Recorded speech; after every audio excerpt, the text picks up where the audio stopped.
It's Shashamura Vlog again. And for today's vlog, may another, ulit tayo, may order tayo na money bouquet. Ang pinalagay nila is worth 3,000 na 100 bills. So, ayan guys, nabalot ko na siya. Nalagyan natin ng pa-ribbon. Ayan, so, thank you so much sa mga nagtiwala sa akin. And i-greet ko na lang din po ang nag-birthday, si Ate Judith. Ate Judith Almasin, happy birthday ate.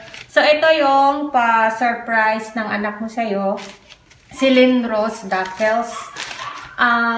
Thank you so much sa tiwala. And ito, ready for pick up na siya. So, ayan, ko na to. I-message ko na si Gwapang Lynn Rose later para ma-pick up na nila itong beautiful Simply Yet. So mga guys, okay ba? Maganda po ba yung maganda po ba yung ating pabukay ngayon?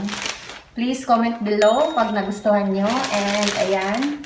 So sa mga gustong mag-order gustong magpagawa ng money bouquet, just message my Facebook account, Shasha Moral or Shasha Moral Vlog. So, ayan guys. Thank you so much sa tiwala. Lynn Rose, thank you so much pamangkin. And again, happy birthday Ate Judith. And don't forget to like and subscribe my YouTube channel, Shasha Moral Vlog. Thanks for watching. Bye-bye!